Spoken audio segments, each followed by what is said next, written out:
ଯେମିତି ମୁଁ ପ୍ରାଣ ନୁହେଁ, ପ୍ରାଣ ମାନେ ପ୍ରାଣ ଶକ୍ତି ଯୋଉଟା ନିଶ୍ୱାସ ଯାଉଛି ନା, କିନ୍ତୁ ପ୍ରାଣ ମୋର, ସେଇ ଅର୍ଥରେ ଆଉ ମୁଁ ସବୁଥିରେ ଅଛି କୋଉଥିରେ ନାହିଁ।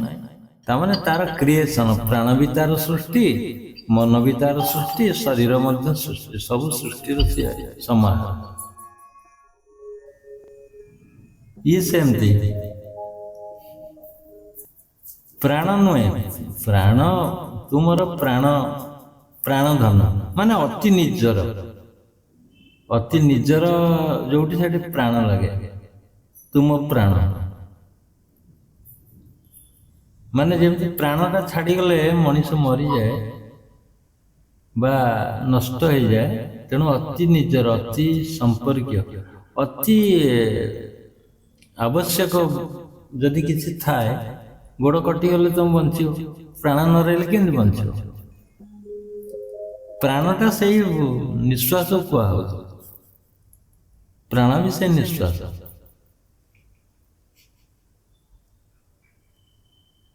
ସେ ନିଜେ ଯେପର୍ଯ୍ୟନ୍ତ ନ ଯାଇଛି ପ୍ରାଣ ତ ଥିବ,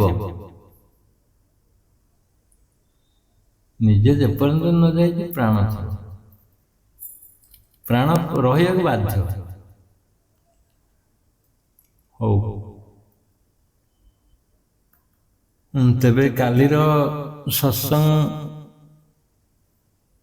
ଦୁନିଆ ଉପରେ ଥିଲା, ଦୁଇଟି ନିଆଁ ଉପରେ, ମଣିଷ ଜନ୍ମ ଏବଂ ମରଣ, ତାର ଆବଶ୍ୟକତା କଣ ଅଛି, କାହିଁକି ଆସିଛି, କଣ କରିବା ପାଇଁ ଆସିଛି ଏବଂ କଣ ନବା ପାଇଁ ଆସିଛି, এই ଉପରେ ଆଲୋଚନା କରିଥିଲେ ଆମେ କାଲି ଦୀର୍ଘ ସମୟ ଧରି। ମୃତ୍ୟୁର ରହସ୍ୟ, ସମାଧିର ରହସ୍ୟ ତା ଭିତରେ ଥିଲା, ଆବାଗମନର ଥିଲା, ଯେମିତି ଗୋଟେ ନଈ ଏ କୂଳରୁ ସେ କୂଳକୁ ଜଣେ ଯାଉଛି ନା, ଟାର୍ଗେଟ ସେକର କରରେ ପହଞ୍ଚିବ, ଏ କୂଳ ଛାଡ଼ିଲା ସେ କୂଳ ଧରିବ, ସେଇଟା ହଉଛି ମୃତ୍ୟୁର କୂଳ।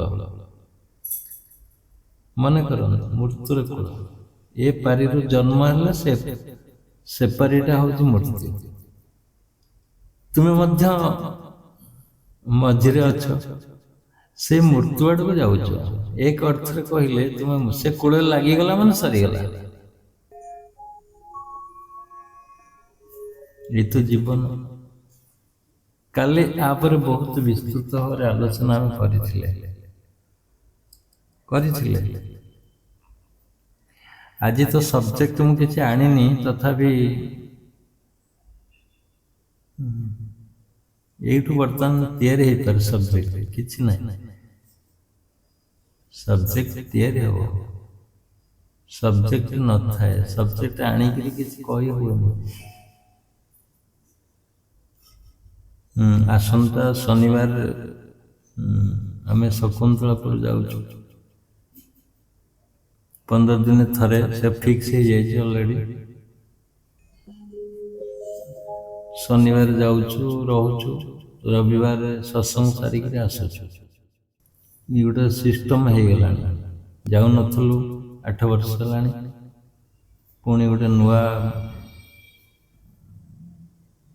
ଷ୍ଟେସନ, ମାନେ ପୁରୁଣା ଷ୍ଟେସନଟା ଆମେ ନୂଆ ରୂପରେ ତାକୁ ଧରୁଛେ। ସେଠି ବହୁତ ଆସୁଛନ୍ତି, କିଏ କିଏ ସୁବିଧା ହଉଛି କାହାକୁ ଆସିବା ପାଇଁ।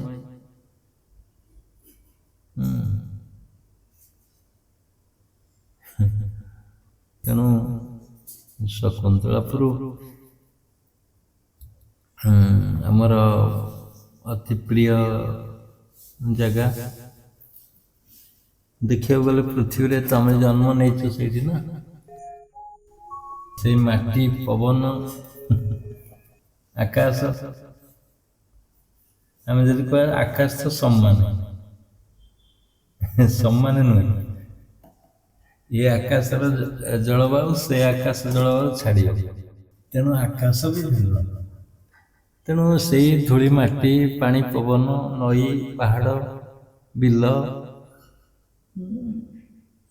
ଚକ ଗଡ଼େଇବା ଟାୟାର ଧରି ପିଲାବେଳେ ବାଡ଼ି ଧରି ଗଡ଼େଇ ଗଡ଼େଇକି ଆଣିବା, ସେ ଆଶ୍ରମ ଯାଇକି ଆଣୁଥିଲୁ ପୁଣି ଫେରି ଯାଉଥିଲୁ। ସେତେବେଳେ କଣ ଜାଣିଥିଲୁ ଆମେ ଏଠି ଗୋଟେ ଆଶ୍ରମ ଆମେ କରିବୁ? ହେ ଧୂଳି ଚକର ମାନେ ଆନନ୍ଦରେ ଆମେ ମସଗୁଲ ହଉଥିଲୁ ସେତେବେଳେ। ଆଉ ସେ ନଈ ପାଣି କୁଦ ଉପରୁ ଡେଇଁକିରି 2 ଘଣ୍ଟା ନଈରେ ଗାଧେଇବା ଏବେ ବି ଭୁଲିନୁ। ପାହାଡ଼ ଉପରକୁ ଯିବା, ପୁଣି ସେଠି ଗଛ ମୂଳେ ବସିବା, ପାହାଡ଼ର ସର୍ବୋଚ୍ଚ ସ୍ଥାନରୁ ବିଲକୁ ଦେଖିବା। ବହୁତ ଗାଁ ଗଣ୍ଡା ଗୁଡ଼ା ଛୋଟ ଛୋଟ ଦେଖାଯାଏ, ପାହାଡ଼ ଉପରକୁ ଚଢ଼ିଗଲେ ଛୋଟ ଛୋଟ ଦେଖାଏ, ବହୁତ ଦୂରରୁ ମଧ୍ୟ ଦେଖାଯାଏ। ଗୋଟେ ବାଇନାକୁଲାର ମୁଁ ରଖିଥାଏ, ବାଇନାକୁଲାର ଦେଖେ, ବହୁତ ଦୂରରୁ ଟାଣି ଆଣେ ଚିତ୍ର। ବହି 2 ଖଣ୍ଡ ଥିବ, ଲୁଙ୍ଗି ସେତେବେଳେ ତ ପିନ୍ଧୁଥିଲୁ ଆମେ, ଲୁଙ୍ଗି ଗଞ୍ଜିଟା ଥିବ, ଗୋଟେ ଟର୍କିଶ ଟାୱେଲ ଥିବ, ଏତିକ ମୋର ସାଥୀ। ଲୁଙ୍ଗି ଗଞ୍ଜି ଟର୍କିଶ ତଉଲିଆ ଗୋଟେ, ସେଇଥିରେ ସମୟ ପଳେଇ ଯାଇଛି ବହୁତ, ଭୁଲି ହବନି ସହଜରେ। ଆଜି 50 ବର୍ଷର ଅନୁଭୂତି, 50 ବର୍ଷର ଅନୁଭୂତି ଭିତରେ ସିଏ ଛୋଟ ହେଇକି ରହିନି, ବହୁତ ବଡ଼ ଆକାରରେ। ଯେତେ ସମାଧି ହେଲେ ବି ପିଲାବେଳର ସେଇ ଭାବନାକୁ ଭୁଲି ହବନି। ଆଉ ସେ ଆନନ୍ଦକୁ ସାଉଁଟି ଆମେ ରଖିଛୁ, ସାଉଁଟିକି ରଖିଛୁ ଆଜି ପର୍ଯ୍ୟନ୍ତ ସ୍ମୃତିରେ। ଟିକେ ଟିକେ କୋଉଠି କଣ ମିଳିଲେ ବି ଯୋଉ ଖାଦ୍ୟ ବହୁତ ସୁନ୍ଦର ଲାଗୁଥିଲା, କୋଉଠିକି ଆଣି ଦେଉଥିଲା, ଯେତେବେଳେ କିଏ ହାଟକୁ ଯାଉଥିଲା, ବାଟକୁ ଯାଉଥିଲା, କି ମେଲଣକୁ ଯାଉଥିଲା, ଆଣିକିରି କିଏ ଗୋଟେ କଣ ଦେଇଥିଲେ ସୁନ୍ଦର ଲାଗୁଥିଲା ଖାଇବାକୁ। ଏଇନା ଖାଇବାର ପ୍ରଚୁରତା ଅଛି କିନ୍ତୁ ସ୍ୱାଦ ନାହିଁ। ସେଇ ମେଲଣରେ ଯାଇକିରି ବା କୋଉଠି ଯାନି ଯାତ୍ରା ହଉଥିଲା ଯାଉଥିଲୁ, ସେ ଯୋଉ ପତ୍ରରେ ଘୁଗୁନି ଖାଇବା, କୋଉଠି ଦୋକାନରେ ବସିକିରି ଖାଇବାଟା ବହୁତ ଏବେ ବି ସ୍ମୃତି ପଟେ ରହିଛି। ସାଙ୍ଗସାଥୀ ମାନେ ସେଥିରେ ବି ସାମିଲ ଥାନ୍ତି। ସାଇକେଲ ଯଦି ନେଇଥିବୁ ବହୁତ ଯତ୍ନରେ, କାଳେ କିଏ ଚୋରି କରି ନେଇଯିବ, କୋଉଠି ରଖିବୁ, କଣ କରିବୁ, ଏସବୁ ଗୋଟେ ସ୍ମୃତି। ଯାତ୍ରା ଦେଖିବା ଗୋଟେ ସ୍ମୃତି। ବଡ଼ ବଡ଼ ପାର୍ଟି ସବୁ ପଡ଼େ, ରାତି ଅନିଦ୍ରା ହେଇକି ଦେଖିଲେ, ଗୋଟେ ରାତି ଅନିଦ୍ରା ହେଲେ 7 ଦିନ ଅନିଦ୍ରା ହବ, 7 ଦିନ ଯାକେ ଶୋଇଥିବ, ନିଦ ଭାଙ୍ଗେନି। ସେ ସ୍ମୃତି ବିଶେଷ କରି ପିଲାଦିନର ଯୋଉ ଖେଳ, ସେତେବେଳେ ତ କ୍ରିକେଟ ଏତେ ନଥିଲା, ପିଲା ପରେ ପରେ ଆରମ୍ଭ ହେଲା। ଫୁଟବଲ ଥିଲା କି ଭଲି ଥିଲା, ଖେଳୁଥିଲୁ। କପଡ଼ାରେ ଗୁରେଇକିରି ମଧ୍ୟ ବଲ୍ କରିକିରି ଖେଳୁଥିଲୁ ସେତେବେଳେ।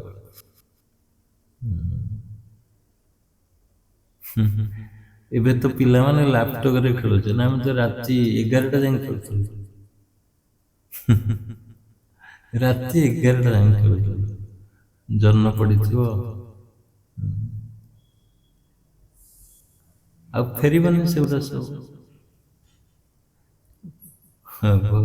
ଅତୀତ ହେଇଯାଇଛି, ସେ ଆଉ ଫେରିବନି।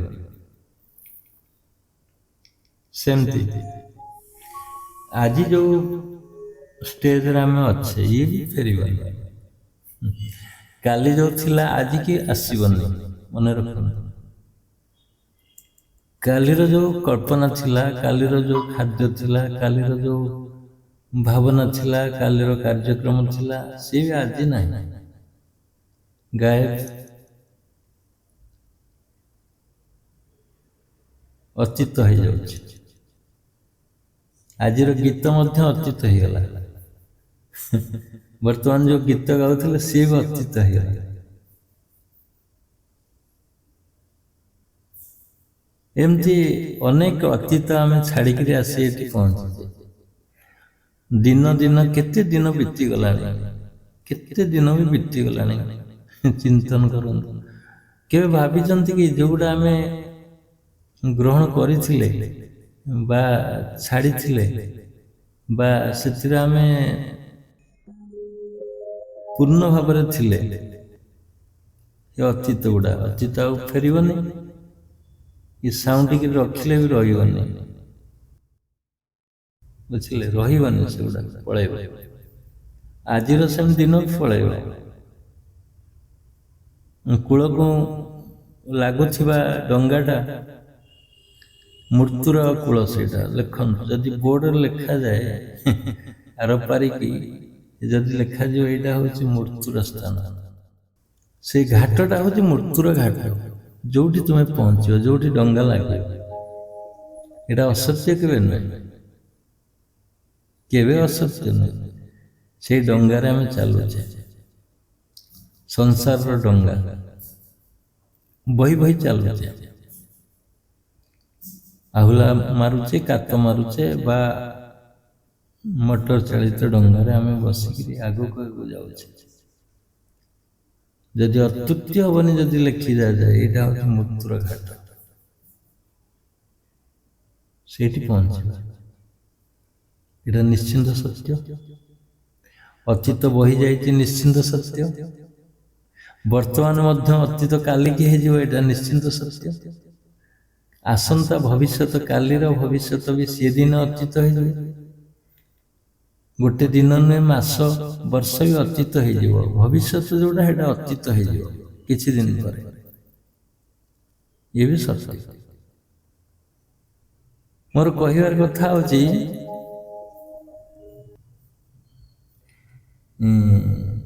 ଜନ୍ମରୁ ଆଜି ପର୍ଯ୍ୟନ୍ତ ଯିଏ ଯୋଉଠି ଅଛନ୍ତି, ଯୋଉ ରେଖାରେ ଅଛନ୍ତି, ବା 60, କିଏ 70, କିଏ 80, କିଏ 40, 45, 30, 25, 20, ଏଇ ବର୍ଷ ନେଇକିରି ଆମେ ଅଛେ। ହିସାବ କରି ଦେଖନ୍ତୁ ପୁରା ତୀକ୍ଷ୍ଣ ଭାବରେ, ଯେତେ ଗୁଡେ ଦିନ ଆମେ ଅତିବାହିତ କଲେ, କଣ ଆମେ ପାଇଛେ, କଣ ପାଇଛେ ଆମେ? ତା ଭିତରେ ନିଶ୍ଚିନ୍ତ ଦୁଃଖ ଥିବ, ଆନନ୍ଦ ବି ଥିବ, ଆଶା ଥିବ, ଆଶା ଥିବ ନିଶ୍ଚିନ୍ତ ସେଇ ଦିନ ଗୁଡ଼ିକରେ। କଣ ଆଶା ଥିବ ନା ଆହୁରି ଆହୁରି ଆହୁରି ଆହୁରି ମାନେ ଆହୁରି ଅଧିକ ଆମେ କଣ ପାଇବା। ଦେଖନ୍ତୁ ତ, ଯୋଉ 20 ବର୍ଷର ତୁମେ ବର୍ତ୍ତମାନ ଅଛ, କି 30 ବର୍ଷ, 60, 50 ବର୍ଷରେ ଅଛ, କଣ ପାଇଛ, କଣ ମିଳିଛି ଆମକୁ? ଗୋଟିଏ ଅର୍ଥରେ କହିଲେ କିଛି ନାହିଁ। ଯାହା ମିଳିଛି ସିଏ ତୁମର କିଛି କାମରେ ଆସିବନି।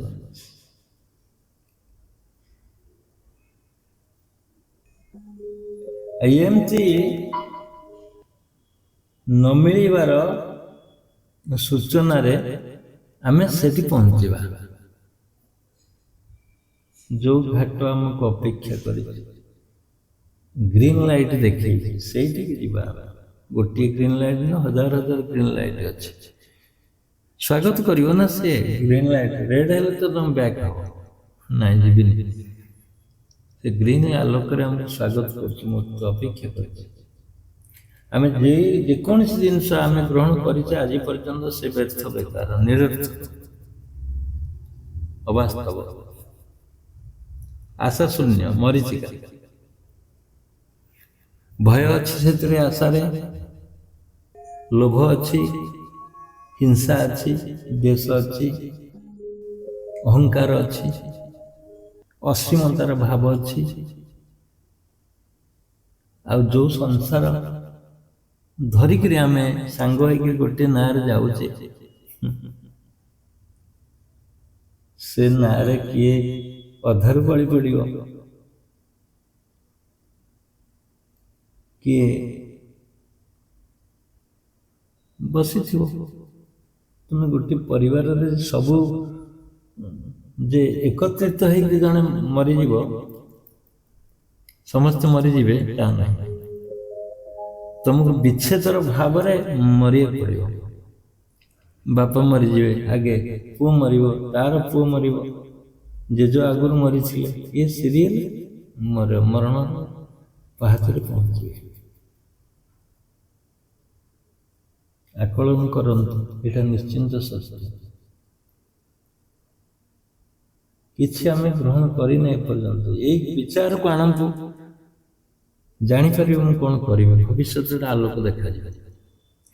ଯଦି ଆଜି ପର୍ଯ୍ୟନ୍ତ କିଛି ଗ୍ରହଣ କରିନାହାନ୍ତି, ଯାହା ଗ୍ରହଣ କରିଛନ୍ତି ନିଜ ବିଚାର ଜ୍ଞାନରେ ଅନୁଭବ କରିବେ କିଛି ନୁହେଁ, ତାହେଲେ ଆଲୋକ ଦେଖାଯିବ। ଭବିଷ୍ୟତ ଯୋଉ ରାସ୍ତା ଗୁଡ଼ିକ ଅଛି, ଭବିଷ୍ୟତ ବର୍ଷ ଦିନ ଅଛି, ତୁମକୁ ରାସ୍ତା ଦେଖାଯିବ ମୁଁ କଣ କରିପାରେ।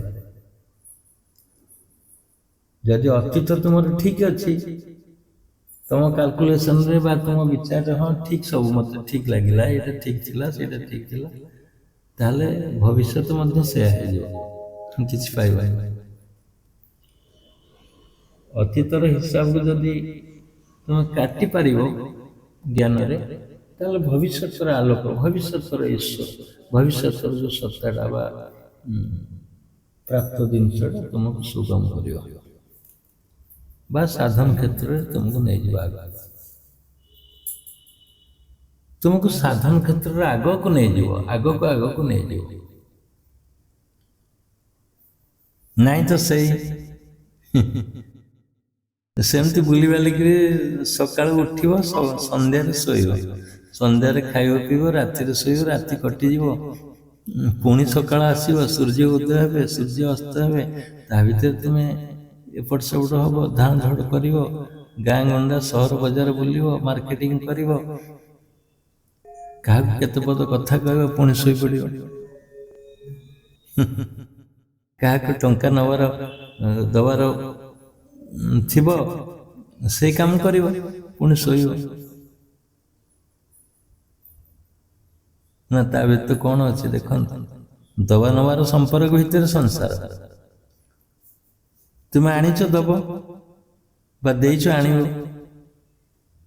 ଆଉ କିଣା ବିକାର ସମ୍ପର୍କର ଏ ସଂସାର।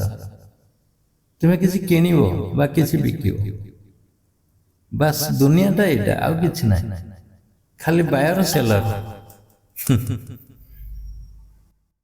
ଖାଲି ବାୟର ସେଲରକୁ ନେଇକି ତୁମେ କଣ କରିବ? ଆଇଦର ତୁମେ ବାୟର ହେଇପାରିବ ନା ସେଲର ହେଇପାରିବ।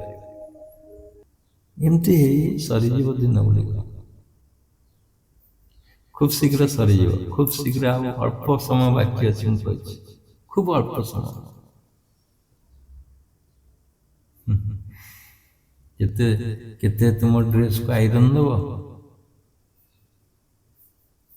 ଆଇରନ୍ ଦେଇକିରି ତ ଡ୍ରେସଟି ନଷ୍ଟ ହେଇଯିବ, ବାସ୍ ଫୋପାଡ଼ି ଦେଲ, ଆଉ ରିଜେକ୍ଟେଡ ହେଇଗଲା, ଯେତେବେଳେ ଫୋପାଡ଼ି ଦେଲ, ପୁଣି ନୂଆ ବସ୍ତ୍ର ଧରିବ। ସେଇଠି ଯଦି ଜ୍ଞାନ ଉଦୟ ହେଇଯିବ ଯେ ନୂଆ ବସ୍ତ୍ର, ଶରୀରକୁ ଦିନେ ତ୍ୟାଗ କରିବାକୁ ପଡ଼ିବ, ପୁଣି ଆଉ ଗୋଟେ ନୂଆ ବସ୍ତ୍ର ଧରିବ, ନୂଆ ଶରୀର ଗ୍ରହଣ କରିବାକୁ ପଡ଼ିବ। କପଡ଼ାକୁ ଯେମିତି ଫୋପାଡ଼ି ଦିଆଯାଏ, ଚିରିଗଲେ ବା ପୁରୁଣା ହେଇଗଲେ, ସେମିତି ଶରୀରକୁ ମଧ୍ୟ ତୁମେ ଫୋପାଡ଼ି, ତୁମେ ନିଜେ ସ୍ୱୟଂ କହିବେ ଶରୀର ଦରକାର ନାହିଁ, ବହୁତ ହେଇଗଲା, ବହୁତ ପିନ୍ଧିଲେ, ଏ ଶରୀରର ଆଉ ଆବଶ୍ୟକତା ନାହିଁ ପିନ୍ଧିବାର। ସ୍ୱୟଂ କହିବ ଏ ଶରୀର ଛାଡ଼ିବେ, ଆଉ ସେଇଟା ହଉଛି ସେଇ କୂଳ, ସେଇ କୂଳରେ ଛାଡ଼ିବ।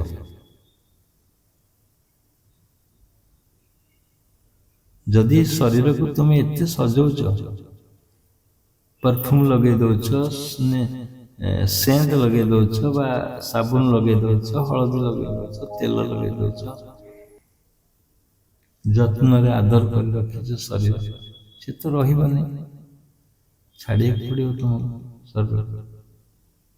ଏ ଶରୀରକୁ ସଜେଇ ସଜେଇ ଲାଭ କ'ଣ ଅଛି? ଯଦି ସଜେଇବାର ଅଛି ମନକୁ ସଜାଅ, ଯଦି ସଜେଇବାର ଅଛି ଆତ୍ମାକୁ ସଜାଅ, ଯଦି ସଜେଇବାର ଅଛି ନିଜର ବୁଦ୍ଧିକି ସଜାଅ, ବିବେକକୁ ସଜାଅ।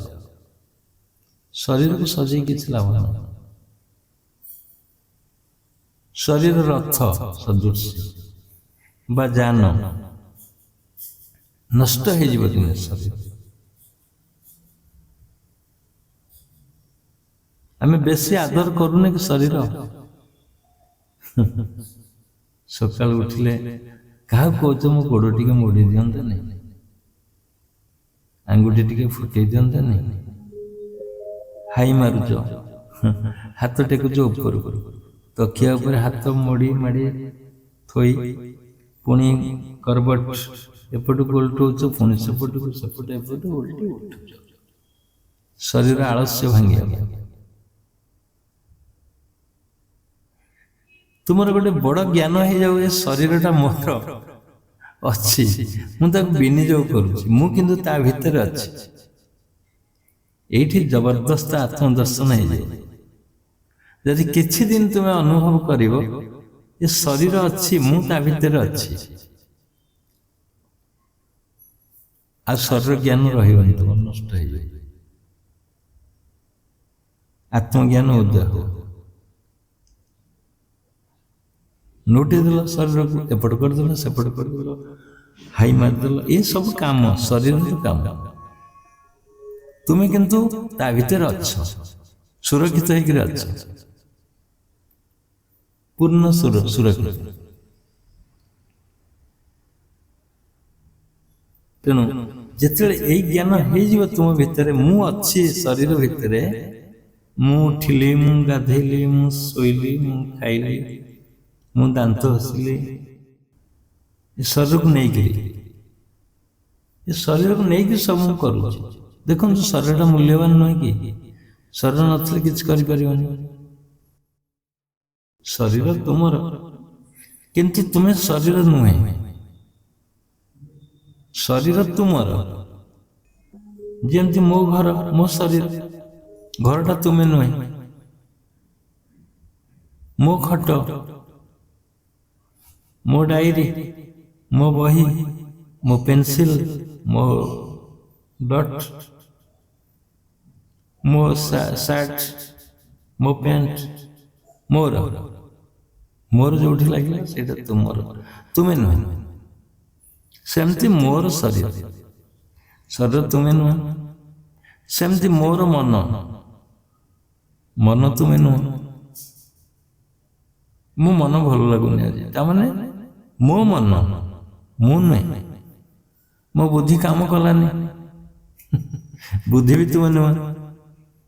ମୋ ବିବେକ ଅନୁମୋଦନ କରୁନି, ମୋର ବିବେକ ଅନୁମୋଦନ କରୁନି। କହୁନା କି ଯେ ମୁଁ ବିବେକ ଅନୁମୋଦନ କରୁଛି, କିଏ କହୁଛି? ନା, ମୋର ବିବେକ ଅନୁମୋଦନ କଲା। ମୋର ବିବେକ, ମୋର ବୁଦ୍ଧି, ମୋର ଶରୀର ତୁମଠାରୁ ପୂର୍ଣ୍ଣ ଭାବରେ ଅଲଗା। ସେମିତି ମୋର ପ୍ରାଣ, ମୋର ପ୍ରାଣ ଛାଡ଼ିଯିବ କି? ପ୍ରାଣ ବି ତୁମେ ନୁହଁ।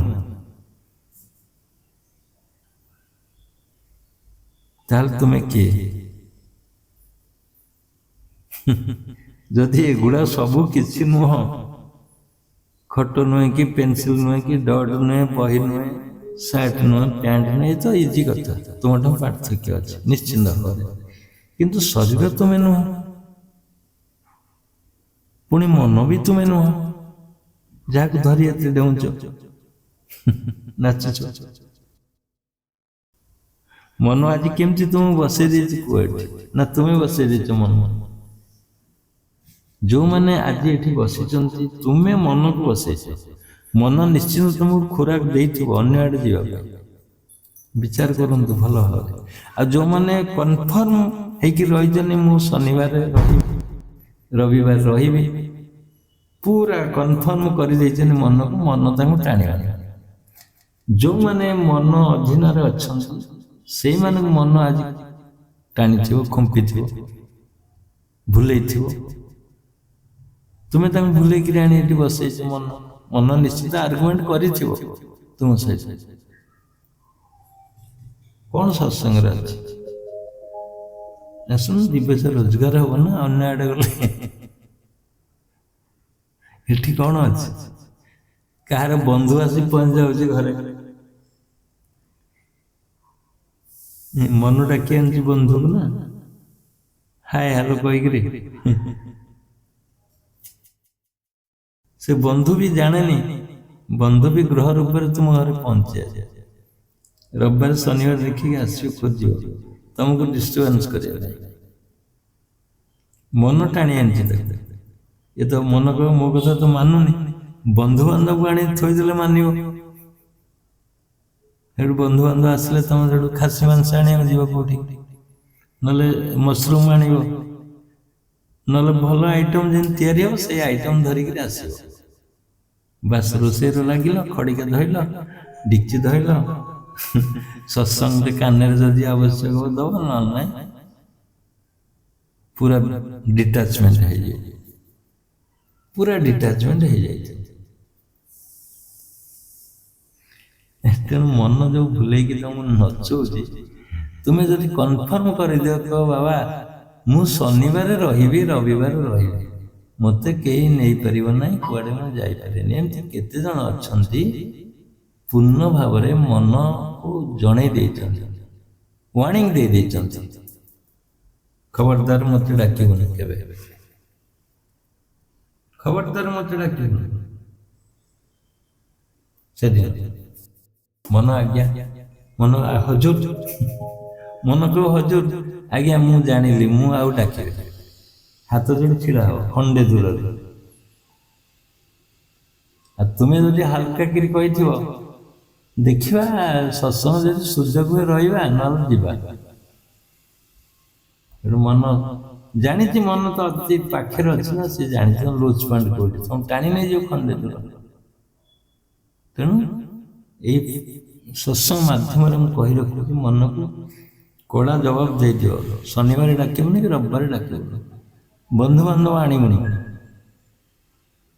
भोजी भात रखबुनि से दिन मु 2 घंटा बसी सारे 3 घंटा बसी सारे तापर तुम कुआड़ जाए बस मन तुम दृढ़ निष्पत्ति को स्वागत कर निश्चिंत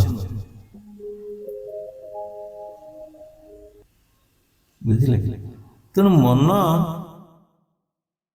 जे तुम ठारू अलग मन रख गोटे भाषा गोटे तत्व गोटे निर्यास तुम्हें केवे मन हुआ नहीं मन कौन कहूँ सबुदिन देख तर्जमा कर निरीक्षण कर माने तुम्हें पार्थक्य है कि निरीक्षण कर मन मन एपट सेपट कह मन एपट सेपट कर तुमको सब बेले सब मुहूर्त तुम्हें जदि किए शत्रु था तुम परम शत्रु सी हूँ मन बुझे सी हूँ मन सी राज कर तुम ऊपर ना मन राज कर तुम ऊपर तुमको भटकेवा प्रति मुहूर्त प्रति क्षण प्रतिदिन तुम्हें जो संध्या बा सकाल ब्रह्म मुहूर्त बसिक जोग करदे से समय जोग हो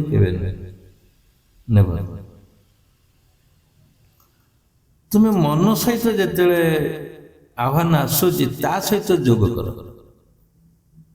मन सहित जोग कर सी कौन कहूँ बुझ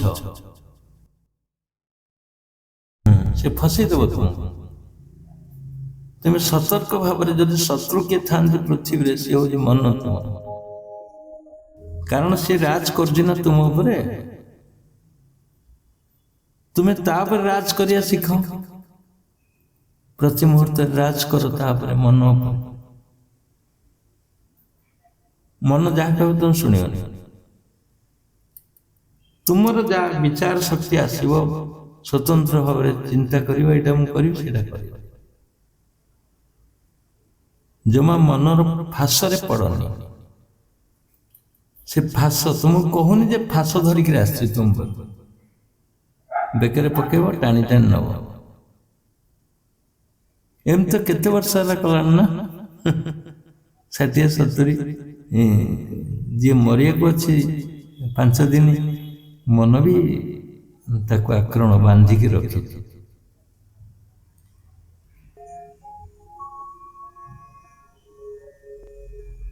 ମନ ବାନ୍ଧିକି ରଖିଛି। ପିଲାଦିନ ଠାରୁ ଦୋକାନ କରିଥିଲେ ଜଣେ, ସବୁଦିନ ଦୋକାନକୁ ଯାଆନ୍ତି, ସକାଳୁ ଯିବେ, ରାତି 9ଟାରେ ଆସିବେ, ଖାଇବେ ପିଇବେ ଶୋଇବେ, ପୁଣି ସକାଳୁ ଯିବ। ଏମିତି 80 ବର୍ଷ ହେଇଗଲା। ବୃଦ୍ଧ ଲୋକ 80 ବର୍ଷ ହେଲେ ତ ମରିବାକୁ ପଡ଼ିବ ନା ନାହିଁ। ସେଠୁ ଦେହ ଅସୁସ୍ଥ ହେଲା। 3 ପୁଅ, ସ୍ତ୍ରୀ ଅଛି, କହିଲେ ଭାଗବତ ପଢ଼େଇବା। ବୁଢ଼ା ହେଇଗଲେଣି, ଆଉ କ'ଣ ବଞ୍ଚିବେ, ହୁଏତ କିଛି ଦିନ ସୁସ୍ଥ ହେଇଯିବେ, ଭାଗବତ ପଢ଼ିବା ଆରମ୍ଭ ହେଲା। ବୁଢ଼ା ବସିଛି। ସେଠୁ ବୁଢ଼ା ବାଉଳେ ହେଇକିରି କହିଲା, ଆରେ ମୋ ବଡ଼ ପୁଅ ଗଲା କୁଆଡ଼େ? ସେଠୁ ସ୍ତ୍ରୀ କହିଲେ, ଅନ୍ୟମାନେ କହିଲେ ହେଇବେ ବଡ଼ ପୁଅ ବସିଛି ତମ ଆଗରେ। ଆଉ ଗଲା। କିଛି ସମୟ ଗଲା, ଭାଗବତ ପଢ଼ା ହେଲା। ଗୋବିନ୍ଦ ଗୋବିନ୍ଦ ଗୋବିନ୍ଦ, ପଦୁ ଗଳୁଛି ମକରନ୍ଦ, ସେ ମକରନ୍ଦ ପାନ କରି ହେଳେ ତରିଲେ ବ୍ରଜନାରୀ। ସେ ବ୍ରଜନାରୀଙ୍କ ପୟରେ ଚିତ୍ତ ମଥାବ ନିରନ୍ତରେ। ଏତିକି ବେଳେ ପୁଣି ବୁଢ଼ା ଉଠିଲା, କହିଲା ମୋ ବଡ଼ ପୁଅ ତ ଅଛି ଦେଖିଲି, ମଝିଆ ପୁଅ ଗଲା କୁଆଡ଼େ? ସେଠୁ ଭାଗବତ ବନ୍ଦ କରି କହିଲେ, ହେଇବା ମଝିଆ ପୁଅ ବହିଛି ତମ କରରେ। ସେଠୁ ଚାଲିଲା। ପୁଣି ଭାଗବତ ଆରମ୍ଭ ହେଲା।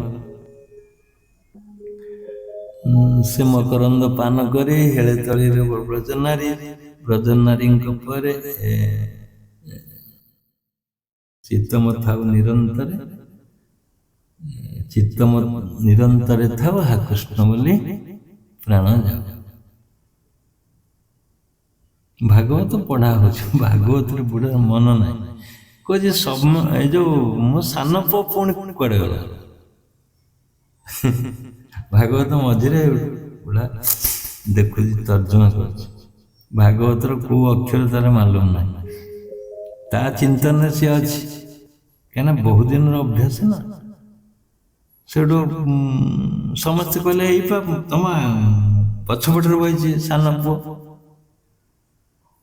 ସେଠୁ ବୁଢ଼ା ଉଠିଲା, କହିଲା ସମସ୍ତେ ତ ଯଦି ଏଠି ବସିବ, ମୋ ଦୋକାନଟା କେମିତି ଚାଲିବ?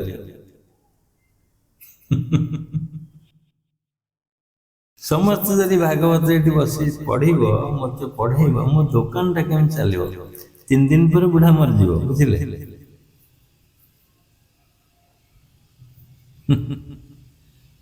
ଏସବୁ ଘଟଣା ଯେ ତୁମ କ୍ଷେତ୍ରରେ ସେଟା କାହିଁ ନ ହଉଛି ଅନୁଭବ କରନ୍ତୁ। ତୁମେ ଯୋଉ ଫାଶରେ ବସିଛ, ବୁଢ଼ା ଯୋଉ ଫାଶରେ ବସିଥିଲା, ବୃଦ୍ଧ ହେଲାଣି, ଆଉ 5 ଦିନ ପରେ ମରିଯିବ, ଡାକ୍ତର କହିଦେଇଛି, ୱାର୍ଣ୍ଣିଂ ଦେଇଦେଇଛି, ଭାଗବତ ପଢ଼ା ଆରମ୍ଭ ହେଇଯାଇଛି। ପୁଣି ବି ସିଏ କହୁଛି, ଦିନର ସମସ୍ତ କର୍ମ, ଜୀବନର ସମସ୍ତ କର୍ମ ଜଳାଞ୍ଜଳି ଦେଇକି ସେଇ ଦୋକାନ ଲାଭ କ୍ଷେତ୍ରରେ ବସିଯାଇଛି। ସେଇ ତେଲ ଲୁଣର ସଂସାର ହାବିଟ ହେଇଯାଇଛି ଗୋଟେ, ଆଉ କିଛି ଜାଣେନି ପୃଥିବୀର। ପ୍ରାୟତଃ ଲୋକଙ୍କର ଏଇ ଅବସ୍ଥା ନୁହେଁ କି? ପ୍ରାୟତଃ ଲୋକଙ୍କର ହାବିଟ। ଜଣେ ଜଣେ ଲୋକ ଅଛନ୍ତି, ତାଙ୍କୁ ପଚାରିଲେ କହିବେ, ମୁଁ କର୍ମ ନ କଲେ କେମିତି ହେବ? କର୍ମ କରିବାକୁ ପଡ଼ିବନି, ଖାଦ୍ୟ ମିଳିବନି। କର୍ମ ନ କଲେ ଖାଦ୍ୟ ମିଳିବନି। ଠିକ ଅଛି, କର୍ମ କଲ, ଖାଦ୍ୟ ଖାଇଲ, ତାପରେ ଆଉ କିଛି ନାହିଁ। ଖାଲି ଖାଦ୍ୟ ଖାଇବାକୁ କର୍ମ କରୁଥିଲ, ତାପରେ ଆଉ ତ ନଥିବ। ତେଣୁ ମନକୁ, ଏସବୁ ମନର ଖେଳ ନୁହେଁ କି? ଯୋଉ ଦୋକାନ କରିକିରି ଶେଷ ଜୀବନ ପର୍ଯ୍ୟନ୍ତ ନିର୍ବାହ କରିବା ମନ ରାଜ କରିଥିଲା ନା ତାପରେ, ସେମିତି ତୁମ ଉପରେ ମଧ୍ୟ ମନ କୋଉଠି କୋଉଠି ରାଜ କରୁଛି। ଦେଖନ୍ତୁ, ପୁରା ସୂକ୍ଷ୍ମ ଦୃଷ୍ଟିରେ ଦେଖନ୍ତୁ, ମନ ତୁମର ସବାର ହଉଛି କି ନାହିଁ?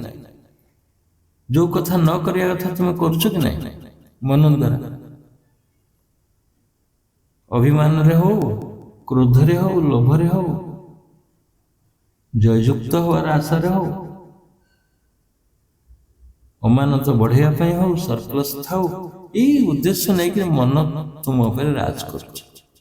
ମନ ବହୁତ ସୂଚନା ଦଉଛି ଯେ ଏଇଟା କର ସେଇଟା ହବ, ସେଇଟା କର ଏଇଟା ହବ, ଏଇଟା କର ସେଇଟା ହବ।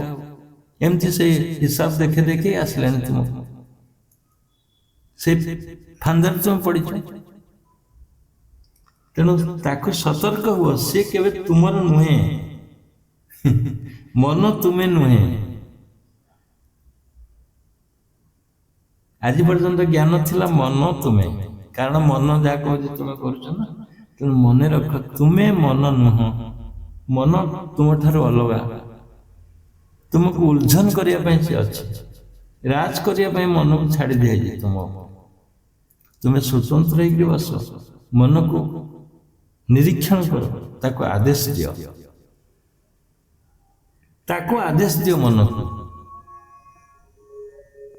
ତୁମେ ଅଲଗା ନହେଲେ ଆଦେଶ କେମିତି ଦବ?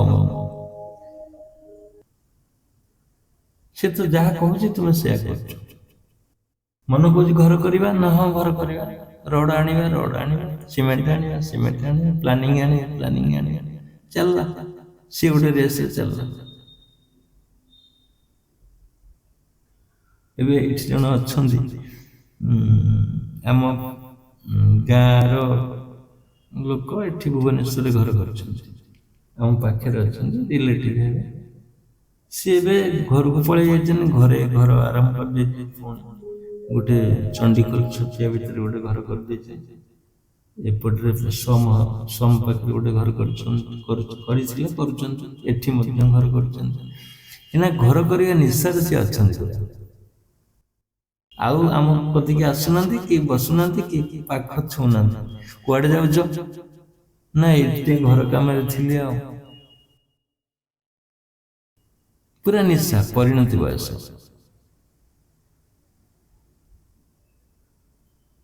ଏ ବୟସରେ କଣ କରିବା ଦରକାର? ତାଙ୍କର ଘର କରିବା ଦରକାର। ରିଟାୟାରମେଣ୍ଟ ହେଇଛନ୍ତି, ଗଭର୍ଣ୍ଣର ପୁରସ୍କାର ପାଇଛନ୍ତି ଟିଚର ହିସାବରେ। କନ୍ଧମାଳରେ ଥିଲେ 30 ବର୍ଷ, ଯୋଉଠି ଚାକିରି ସେଇଠି ରିଟାୟାର୍ଡ। ରାଜ୍ୟପାଳ ପୁରସ୍କାର ମିଳିଥିଲା। ପୁଅ ପ୍ରଫେସର ଅଛି, ITR ଥିଲେ, ଏବେ ହିମାଚଳ ପ୍ରଦେଶ ଯାଇଛନ୍ତି। ବୋହୂ ମଧ୍ୟ ଏଠି ପ୍ରଫେସର ଅଛି। ବଡ଼ ପୁଅ ଦିଲ୍ଲୀରେ ଟାଇମ୍ସ ଅଫ୍ ଇଣ୍ଡିଆର ଏଡିଟର ଅଛନ୍ତି ଦିଲ୍ଲୀରେ। ସେମାନେ ସେଠି ଘର କରୁଛନ୍ତି। କେତେ ଘର, ତଥାପି ଘରର ନିଶା ଛାଡେନି। ଇଏ ହଉଛି ମନର ଗୋଲାମୀ, ଆଉ କିଛି ନାହିଁ। ମନ ଆକ୍ରମଣ କରୁଛି।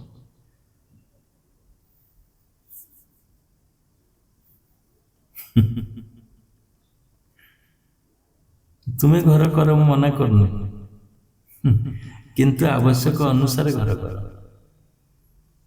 ମନର ଗୋଲାମ ହେଇକିରି ଘର କରନି। ସେମିତି କୌଣସି ଜାଗାରେ ତୁମକୁ ମନ ଛନ୍ଦି ଦବ ନାହିଁ। ମାଛ ପୋଖରୀ କରିବା ଆସ, ଗୋଟେ ପୋଖରୀ ନାହିଁ, ଗୋଟେ ଦୁଇଟି, ତିନୋଟି, ଚାରୋଟି, ପାଞ୍ଚଟି ମନ ବାନ୍ଧି ଦେଇଛି। ତୁମେ ମାଛୁଆ ହେଇଯାଇଛ। ମାଛୁଆ ଜୀବନ। ସେ ଯୋଗ କରୁଛ, ପୋଖରୀ କରୁଛ, ଠିକ ଅଛି। କେତେ ସମୟ ଦଉଛ ଯୋଗରେ, କେତେ ସମୟ ପୋଖରୀରେ ମାଛ ଚାଷ କରୁଛ? ମୁଁ କହିଲି କେମିତି ଯୋଗ କରୁଛ? ନା ଯେତେବେଳେ ସମୟ ମିଳିବ ମୁଁ ବସିଯାଏ ସନ୍ଧ୍ୟାରେ, ଆଉ ନହେଲେ ସବୁବେଳେ ପୋଖରୀରେ ଥାଏ।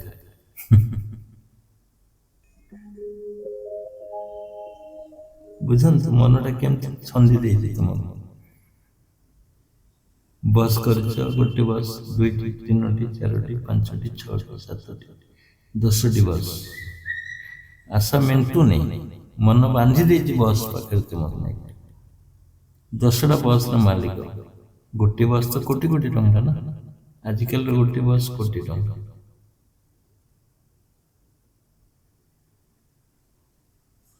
ତୁମକୁ ଫୁର୍ସତ ମିଳିବ କୋଉଠି ଯୋଗ କରିବା ପାଇଁ? 15 ବର୍ଷ ତଳେ ଭେଟ ହେଇଥିଲେ ଜଣେ ମୋର ମୁନି ଅସୁରେଶ୍ୱର।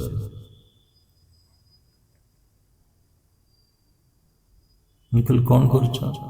ନା ନାଇଁ ଅଛି ସେମିତି ଯୋଗ କରୁଛି। ଠିକ ଅଛି। ତାପରେ ତାର 5 ବର୍ଷ ପରେ ମୁଁ କହିଲି କଣ କରୁଛ? ନା ଛତୁ ଚାଷ କରୁଛି। ଛତୁ ବେପାର କରୁଛି, ଛତୁ ଲସ୍ ହେଇଯାଉଛି, ପୁଣି ବଢି ଯାଉଛି, ନଷ୍ଟ ହଉଛି, ପୁଣି ଲାଭ ହଉଛି, ଏମିତି ଚାଲିଛି। ଏବେ ପଚାରିଲି, 5 ଥର ଫୋନ କଲେଣି ଏଇ ରିସେଣ୍ଟ କିଛି ଦିନ ହେଲା।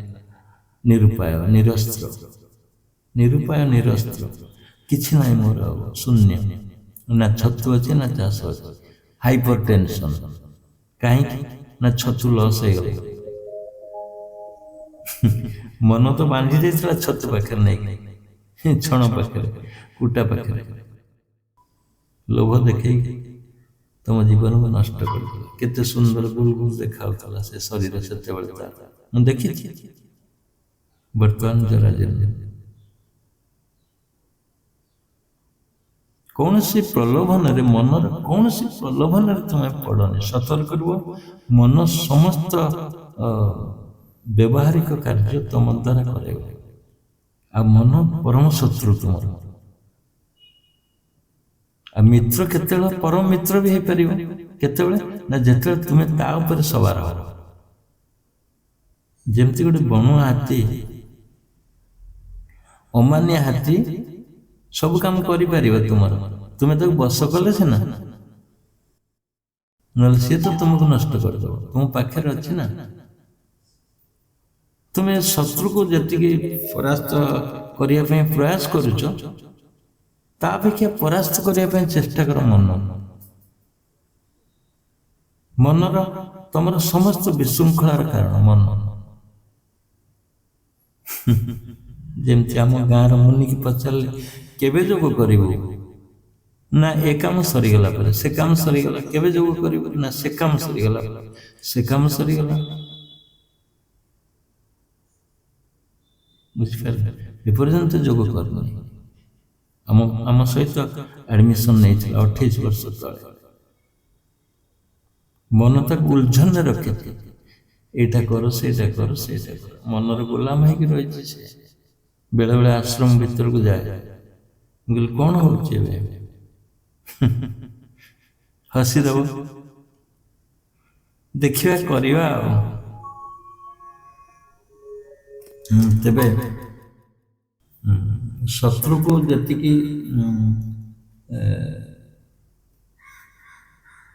ଯେତିକି ନିଘା ନ ରଖିକିରି ମନ ଉପରେ ନିଘା ଦିଅ।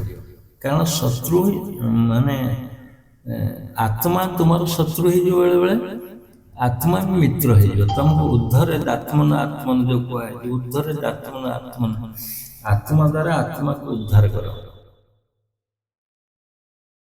ନହେଲେ ବୈରାତ୍ମନ ହେଇଯିବ। ଆତ୍ମାଟା ବୈରୀ ହେଇଯିବ ତୁମର। ଏଠି ଆତ୍ମା କିଏ? ଯେ ମନ।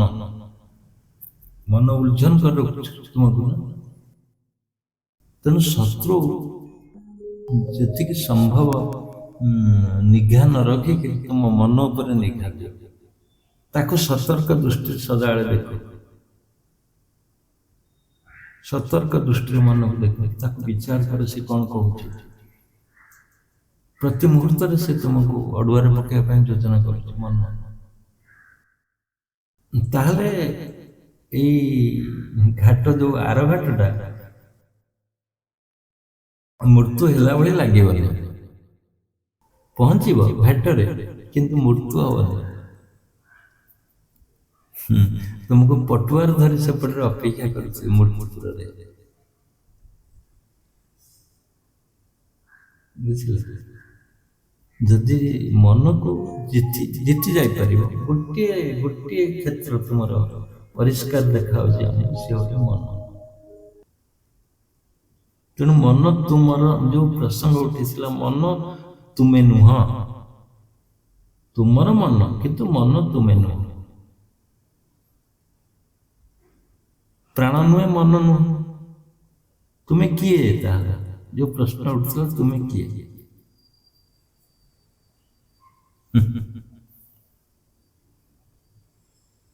ତୁମେ କିଏ?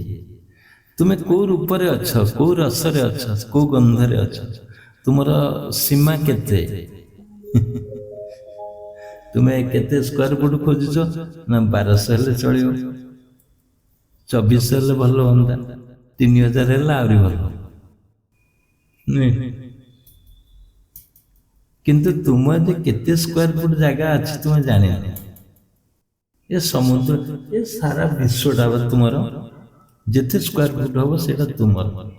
ଏ ସୂର୍ଯ୍ୟ ତୁମର, ଏ ଚନ୍ଦ୍ର ତୁମର। ତୁମେ ଏଇ 3000 ସ୍କୋୟାର ଫୁଟରେ କାହିଁ ସୀମିତ ରହୁଛ? ଏ ମନର କୃତ୍ରିମ ଭାବ 3000 ହେଲେ ଚଳିଯିବ, କିନ୍ତୁ ତୁମେ ଯେ ସାରା ବିଶ୍ୱର ମାଲିକ, ଯେତେ ସ୍କୋୟାର ଫୁଟ ଅଛି ତୁମର, ସେଇଟା ସବୁ ଯାକ ତୁମର। ଏ ନଦୀ ତୁମର, ସମୁଦ୍ର ତୁମର, ଆକାଶ ତୁମର।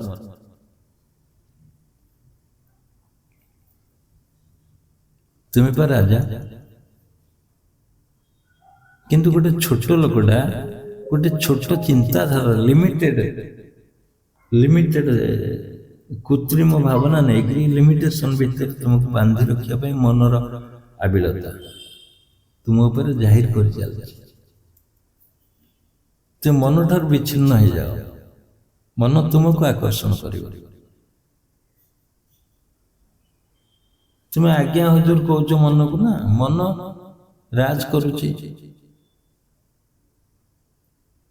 ଚୁପେଇ ବସିଯାଅ, ସାଧନ କର, ସବୁଦିନ ସଂକଳ୍ପ ନେଇ ମୁଁ ସାଧନ କରିବି। ମନ କହିଲୁ ବାପାଲୁ ମା, ବୋପା ମା, ଇଏ ତ ସବୁଦିନ ସାଧନ କରିବାକୁ ବସିଲାଣି। ଠିକ 3টাରେ ଉଠୁଛି, ରାତି 3টাରେ ମନ ଉଠିବ, ଆଗେ ଭେଳିକି ଦେଖେଇଦବ, ହଁ ନିଦ, ଆଉ ଟିକେ ଶୋଇପଡ। କଣ ସାଧନ କରି ସବୁଦିନ ଛଟପଟ, ଶୀତ ହଉଛି, ରେଜେଇ ଅଛି, ଘରେ ଟିକେ ଶୋଇପଡ, ଗରମ ଲାଗି ଉଷୁମ ଦବ। ତମେ ଯଦି ମାନିଲ ମନ କଥା, ଶୋଇଲ, ଦେଖେଇଦବ 5ଟା, ଆଉ 2 ଘଣ୍ଟା ଆଗକୁ ନେଇଯିବ। ଯଦି ନ ମାନିଲ, ଧଡକିନି ଉଠିଗଲ, ଜାଣିପାରିଲ ତା ଚାଲ, ମନର ଚାଲ ଜାଣିପାରିଲ, ଉଠିଗଲ, ବାସ୍ ମନ ଉଠିବ। ତୁମେ ଦାନ୍ତ ହସିଲ, ମନ ଦାନ୍ତ ହସିବ, ଯିବ କୁଆଡେ ସେ? ଦାନ୍ତ ହସିଲା ବେଳେ ମନ ବି ଟିକେ ଟିକେ କହିଦେଇପାରେ, ଖାଉନ ଟିକେ କଣ। ଜଣେ ମୁନି ସାଧନ କରୁଥିଲେ, କହିଲେ ମୁଁ ଟିକେ ପାଣି ନ ପିଇଲେ ମନ ଯୋଗ କରିପାରେନି। ଆରେ ପାଣି ପିଇଲେ ତ ପରିଶ୍ରମ ଲାଗିବ ସାଧନ। ମନ ପାଣି ପିଇ ଦଉଛି, କିଛି ନହେଲେ ପାଣି ପିଇଦେଲା ନା। କେଇ ଜଣ ଅଛନ୍ତି କହିବେ ଗରମ ପାଣି ନହେଲେ ଆମେ, ଗରମ ପାଣି ନ ପିଇଲେ ଆମେ ଝାଡା ହବନି କି କିଛି, ସକାଳୁ ଉଠି ଗରମ ପାଣି। ଆରେ ଭଲ ମଣିଷଟା ଗରମ ପାଣି କାହିଁ ପିଇବ? ଆୟୁଷଟା ନଷ୍ଟ କରିବ। କୋଉ ଡାକ୍ତର କହିଛି ଗରମ ପାଣି ପିଇବାକୁ? ତୁମକୁ ନ ପିଅ ପାଣି କଣ ହେଲା? ଏସବୁ ମନର ଚାଲ। ତ ଲୁଜ ପଏଣ୍ଟ ସେ ଜାଣିଛି, ଗରମ ପାଣି ପିଇବ, ଲୋଭ ଦେଖେଇବ ଗରମ ପାଣି, ମନ ପକେଇଦବ ଗରମ ପାଣି ପିଇଲେ ଏଇଆ ହବ, କୋଲେଷ୍ଟ୍ରଲ କମିଯିବ, ସେ ରକ୍ତ ପରିଷ୍କାର ହେଇଯିବ। ତା ଅଲ୍ଟରନେଟିଭ କହିବନି ମନ, ତୁମ ଯେ କ୍ଷତି କଣ ହବ କହିବନି। ତୁମେ ପରଖ କରିବନି। ମନ ଦାନ୍ତ ଘଷିଲ, ସପ ପକେଇଲ, ଲାଟ୍ରିନ୍ ଗଲ, ଦାନ୍ତ ଘଷିଲ, ସପ ପକେଇଲ, ଆତ୍ମଚିନ୍ତନରେ ରୁହ। ସେତେବେଳେ ବି ଆତ୍ମଚିନ୍ତନ, ମନ ନହେଲେ ଆସିକିରି ସାଇଡରେ ବସିକି ଚୁପ ଚୁପ କହିବ ତୁମକୁ।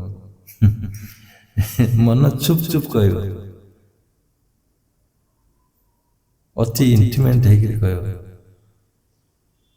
ମୁଁ ସପ ପକଉଛୁ, ଯୋଗ କରିବୁ। ଠିକ ଅଛି, ଯୋଗ କଲେ କଣ ହବ ତୋର କହିଲୁ ଟିକେ? କଣ ହବ? ସବୁଦିନ ବ୍ୟର୍ଥ ବେକାର, ରାତିରେ ଉଠୁଛୁ, କ'ଣ ହବ ଆ ଦ୍ୱାରା? କିଏ ଈଶ୍ୱର ପ୍ରାପ୍ତି ହେଲାଣି, କିଏ ସମାଧି ହେଲାଣି ଦେଖିଛୁ? ଏ ମନ ଗଢ଼ା କାହାଣୀରେ କାହିଁ ଭାସୁଛୁ? ତମ କରରେ ବସି ସେ କହିବ, ଅତି ପାଖରେ ଚୁପ୍ ଚୁପ୍ କହିବ।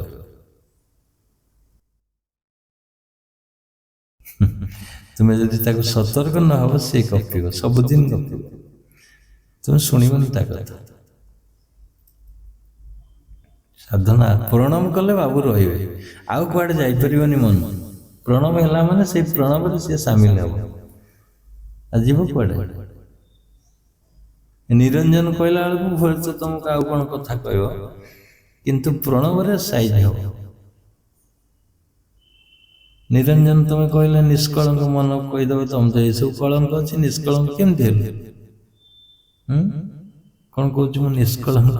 କିଛି କଳଙ୍କ ନାହିଁ, ସବୁ ଜାଣ ତ କଳଙ୍କ ତୋ ପାଖରେ ଅଛି, ବୋଳି ହେଇଛି ଏମୁଣ୍ଡୁ ସେମୁଣ୍ଡା। ମନ ପକେଇଦବ ନା ତୁମକୁ,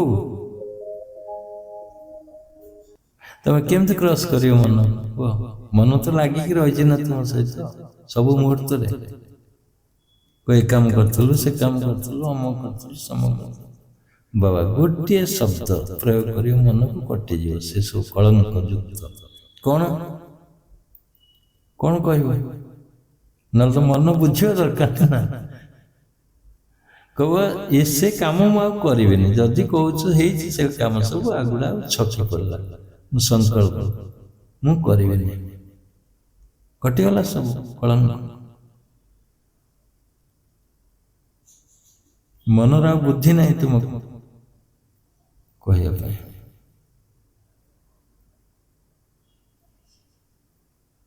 ନିରଞ୍ଜନ କହିବ, ଜଗଦୀଶ୍ୱର କହିବ, ସବୁ ଗୋଟେ ଗୋଟେ କହିବ। ମନ ଗୋଟେ ଗୋଟେ କାଟିବ ତୁମକୁ। ଜଗଦୀଶ୍ୱର ତୁ କେମିତି ହେଲୁ? ତୁ ତ ସାମାନ୍ୟ 20ଟି କରି ଘରେ ରହିଛୁ, ଏଠି ଜଗତର ଈଶ୍ୱର।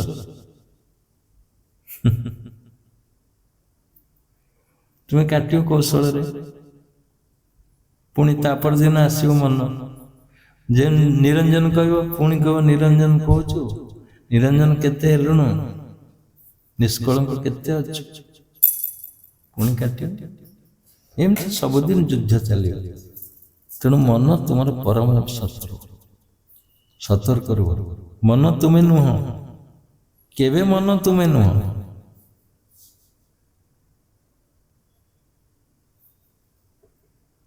ନା ଶରୀର ତୁମର, ନା ମନ ତୁମର, ନା ପ୍ରାଣ, ସମସ୍ତେ ତୁମର ଘେରିକି ରହିଛନ୍ତି ତୁମକୁ, କିନ୍ତୁ ତୁମେ ଏକରସରେ ଅଭିନ୍ନ, ଏକରସରେ ତୁମେ ଅଛ। ତୁମେ ତାହେଲେ କିଏ?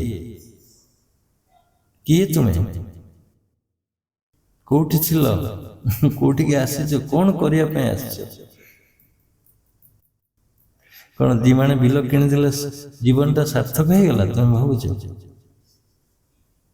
ଆସିଛ ଦି ମାଣେ ବିଲ କିଣିବା ପାଇଁ, ଆସିଛ ଗୋଟେ ପ୍ଲାଣ୍ଟେସନ କରିବା ପାଇଁ, ଆସିଛ କ'ଣ ଗୋଟେ ଇଣ୍ଡଷ୍ଟ୍ରି କରିବା ପାଇଁ, ଆସିଛ ଗୋଟେ ବସର ମାଲିକ ହେବା ପାଇଁ, ଆସିଛ ସରପଞ୍ଚ ହେବା ପାଇଁ, MLA ମନ୍ତ୍ରୀ ହେବା ପାଇଁ? No, never. ये सब छोट लोकंकर भावना, बुझिले? छोट लोक एई दृष्टि कहली जे बहुत महापुरुष अच्छा, तांको कथा शुणुन।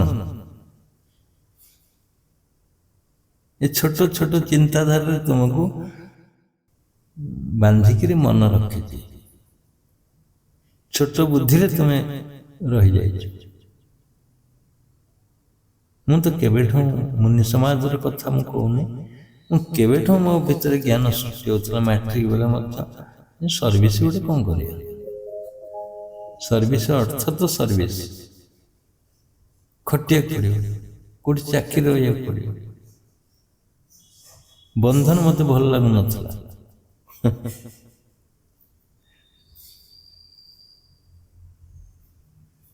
तार परोक्ष भाव थिला मोर जाज तो हो जाऊँ, मोर चली जाऊँ, असुविधा किसी ना, सरप्लस ना डेफिसिट नहीं मो जीवन रे, सरप्लस नथिले भी डेफिसिट नहीं। मो अनुभव कर पिला आवश्यक अनुसार मो पे प्रचुर अर्थ थिला, एबे भी अच्छी, आगु मध्य रहिबो।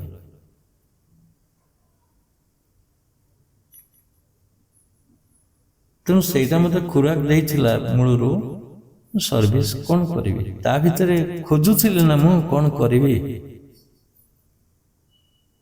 ଗୋଟିଏ ନିର୍ଯାସ ମୋ ଭିତରେ ସୃଷ୍ଟି ହେଉଥିଲା।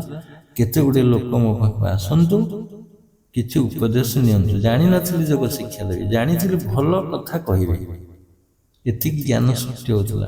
ହୁଏତ ପୂର୍ବଜନ୍ମର ଭାବନା ମୋ ଭିତରେ ଯେଉଁ କେନ୍ଦ୍ରୀଭୂତ ହେଇକି ଥିଲା, ସେ ଟେଣ୍ଡରିଂ କରୁଥିଲା। ପୂର୍ବଜନ୍ମର ଭାବନା ନେଇକି ଆମେ ଆସିଛେ ନା, ସିଏ ହୁଏତ ମୋତେ ଫୋର୍ସ କରୁଥିଲା। ସେଇ କଥା ଖାଲି ମନେ ପଡୁଛି, ଆଉ କିଛି ମନେ ପଡୁନଥିଲା। ନା, ସର୍ଭିସ କରିବନି। ଯଦି ମୁଁ ସର୍ଭିସ କରିବିନି, ଯଦି ଆଉ କ'ଣ କରିପାରେ, ଇଣ୍ଡଷ୍ଟ୍ରି କରିପାରେ, କି କୌଣସି ଗୋଟେ ପ୍ରକଳ୍ପ ସୃଷ୍ଟି କରିକିରି ବହୁତ ଲୋକଙ୍କୁ ରଖିକିରି କାମ ଦେଇପାରେ, ଏଇଟା ଆସୁଥିଲା ମୋ ମନ। କିନ୍ତୁ ସର୍ଭିସରେ ଥରେ ନଥିଲା। କଲେଜ ଗଲି, ଟିଇଡି କଲେଜ ଯାଇଥିଲି ପକେଇବାକୁ, ଭଦ୍ରକ ଲେକ୍ଚରସିପ୍ ବାହାରିଥିଲା ସେତେବେଳେ। ବାଳି କଲେଜ ଆମ ପାଖରେ ଗୋଟେ ସେଠି ଅଛି, ବିଷ୍ଣୁ ସାନ୍ତାଳ କଲେଜ।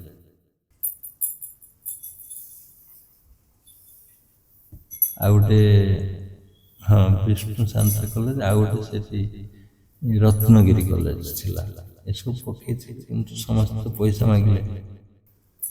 ମୋ ତ ଉଦ୍ଦେଶ୍ୟ ନଥିଲା ସର୍ଭିସ କରିବା ପାଇଁ, ଉଦ୍ଦେଶ୍ୟ ନଥିଲା। ସେଥିପାଇଁ ସେ ସର୍ଭିସ ମୁଁ କହିଲି, ମୁଁ ତ ନିଜେ କଲେଜ କରିପାରିବି, ଏଠି କାହିଁ ସର୍ଭିସ କରିବି। ମୁଁ ଚାହିଁଲେ କଲେଜ କରିଦେବି, ଏମିତି ଭାବନା ଥିଲା। ଉଚ୍ଚ ଶ୍ରେଣୀର ଭାବନା ପଳେଇ ଆସିଲା।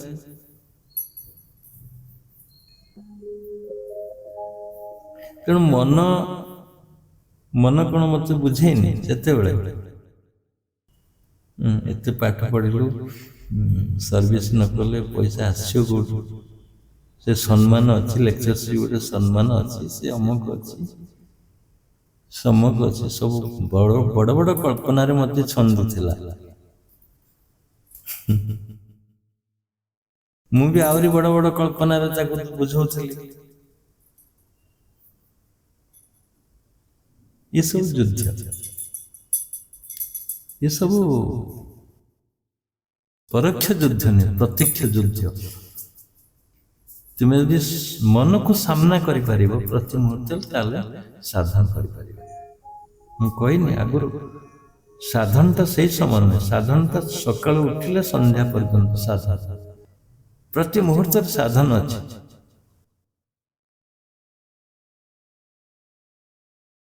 ଆଉ ଏ ସଂସାର ଚକ୍ରରେ ତମେ ଭାବୁଛ ମୁଁ ବହୁତ ଗରିବ, ମୋ ପାଖରେ ଟଙ୍କା ନାହିଁ, ଘର ନାହିଁ, ସ୍ୱାସ୍ଥ୍ୟ ନାହିଁ, କିଛି ବି ନାହିଁ।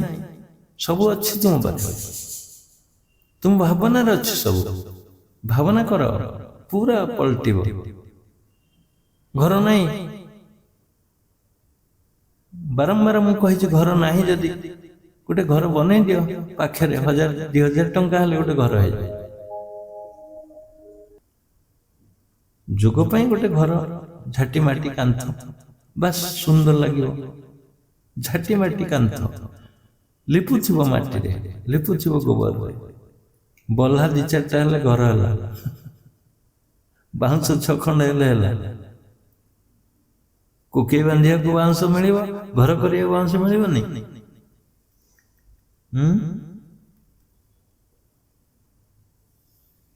6ଟା ଖୁଣ୍ଟ ଦରକାର। 6ଟା ଖୁଣ୍ଟ ହେଲେ ଘର ହବ। ଆଉ ପିଞ୍ଜରା କାଠି, ସିଣି ଗୋଟେ ପକେଇଲେ, 2 ଖଣ୍ଡ ବାଉଁଶ ଏପଟ ସେପଟ ପକେଇଲେ କେତେ ଲମ୍ବ। ତମେ ଯଦି ଶୋଇବ ସେଠିକି ଘର କରିବ।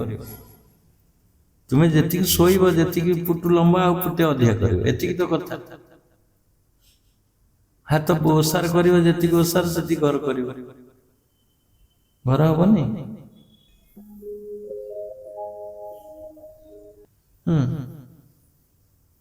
ଦରକାର ନାହିଁ ପ୍ଲାଇଉଡ୍। ଆଜି ତ ପ୍ଲାଇଉଡ୍ ମିଳୁଛି, ପ୍ଲାଇଉଡ୍ ଦରକାର ନାହିଁ କବାଟ।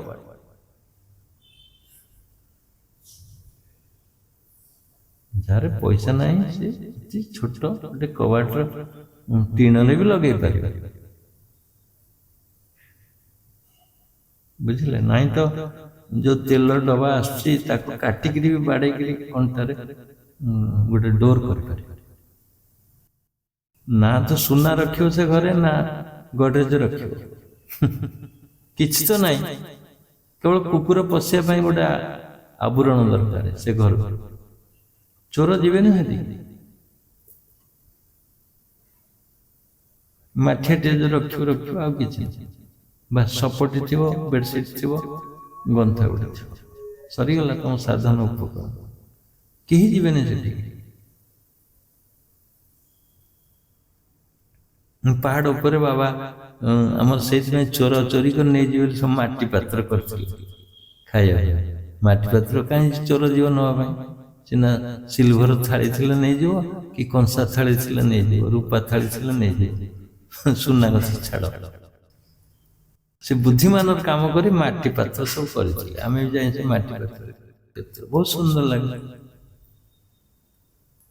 ବୁଦ୍ଧି ଥିଲେ ଉପାୟ ଆସିବ, ମନ ଥିଲେ ଉପାୟ ଆସିବ। ଘର ନାହିଁ କଣ ଘର ମିଳିଯିବ, ଘର କରିପାରିବ। ଯୋଉମାନଙ୍କର ଘର ନାହିଁ ଘର ହେଇଗଲା। ଟଙ୍କା ତ ଦରକାର ନାହିଁ ସାଧନରେ। ସାଧନରେ ଟଙ୍କା ଦରକାର ନାହିଁ। ଯିଏ ନିଃସ୍ୱ ଅଛି, ଯିଏ କିଛି ନାହିଁ ତା ପାଖରେ, କିଛି ନାହିଁ ଯଦି କିଛି କହିବ, ତାକୁ ଆମେ ଜିରୋରେ ଆଡମିସନ କରିପାରିବା। ପ୍ରୋଭିଜନ ଅଛି। ଗୁରୁଦେବ କହିଛନ୍ତି ଯୋଉମାନେ ଅତି ନିଃସ୍ୱ, ଯାହାର କିଛି ନାହିଁ, ସେ ପଇସା ଆଣିବ କୋଉଠୁ, ଦବ କେମିତି ତମକୁ? ବାସ୍ ଜିରୋ।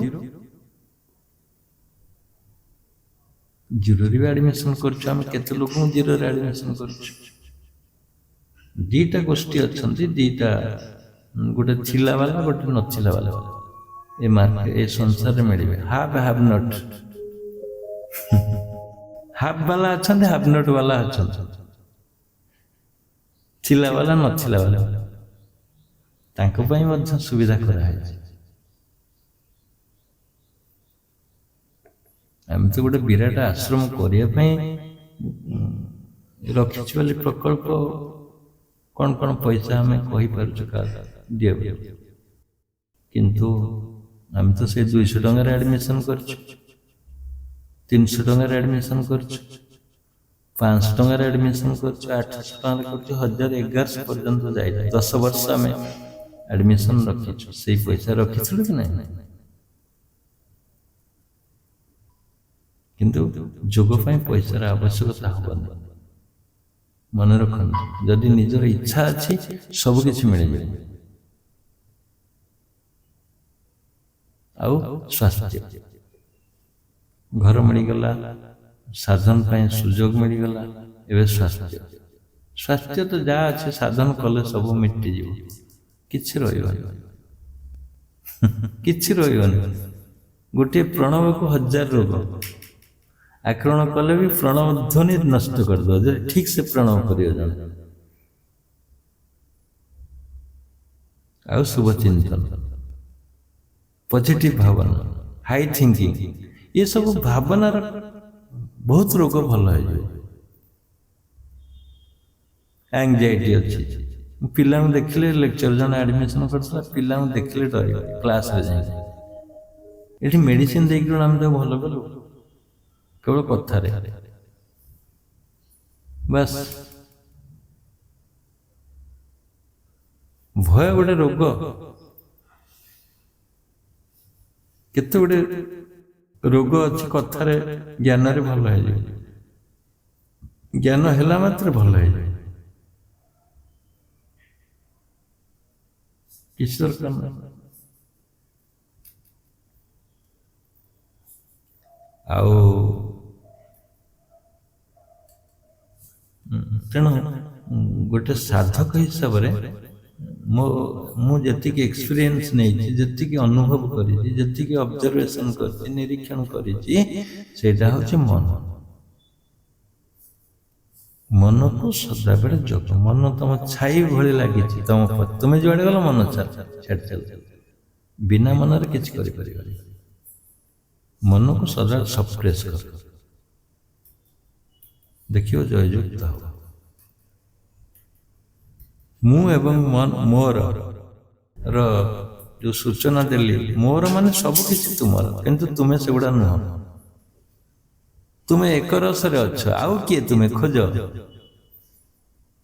ଯେମିତି ଗୋଟେ ଘିଅ ଭିତରେ, କ୍ଷୀର ଭିତରେ ଘିଅ ଅଛି, କ୍ଷୀର ଭିତରେ ଘିଅ ଅଛି। ଆମେ ଘିଅ କହୁଛେ, କ୍ଷୀର ବି କହୁଛେ। ଘିଅ ଯେପର୍ଯ୍ୟନ୍ତ ଅଲଗା ନ ହେଇଛି ସେ ପର୍ଯ୍ୟନ୍ତ ଘିଅ କହୁନି, କିନ୍ତୁ କ୍ଷୀର ଭିତରେ ଘିଅ ଅଛି କିଏ ଦେଖେଇଦବ? କେହି ପୃଥିବୀରେ ଦେଖେଇ ପାରିବେନି। କ୍ଷୀର ଭିତରେ ଘିଅ କିଏ ଦେଖେଇ ପାରିବେନି। ଯେପର୍ଯ୍ୟନ୍ତ ପ୍ରୋସେସିଂ ନ ହେଇଛି, ଯେପର୍ଯ୍ୟନ୍ତ କ୍ଷୀର ଗରମ ନ ହେଇଛି, ଯେପର୍ଯ୍ୟନ୍ତ କ୍ଷୀରକୁ ଦହି ନ କରାହେଇଛି, ଯେପର୍ଯ୍ୟନ୍ତ ଲହୁଣୀ ନ ବାହାରିଛି ଏବଂ ଲହୁଣୀକି ଯେପର୍ଯ୍ୟନ୍ତ ଗରମ ନ କରାଯାଇଛି, ସେ ପର୍ଯ୍ୟନ୍ତ ଘିଅ ହବ। ସେମିତି ଏ ଶରୀର ଭିତରେ ତୁମେ ଅଛ। ପ୍ରୋସେସିଂ କରିବାକୁ ପଡ଼ିବ, ଯୋଗ ସାଧନ କରିବାକୁ ପଡ଼ିବ। ଯୋଗ ସାଧନ କଲେ ଯାଇକି ତୁମେ ଘିଅ କାଢ଼ିକି ନିଜକୁ ଦେଖିପାରିବ। ହଁ, ମୁଁ ହଉଛି ଘିଅ, ମୁଁ ହଉଛି ସେ ଆତ୍ମା, ପରମ ଶକ୍ତିର ଉତ୍ସ। ଶକ୍ତି ସମ୍ପନ୍ନ, ତୁମେ ଗୋଟେ ଶକ୍ତି ସମ୍ପନ୍ନ।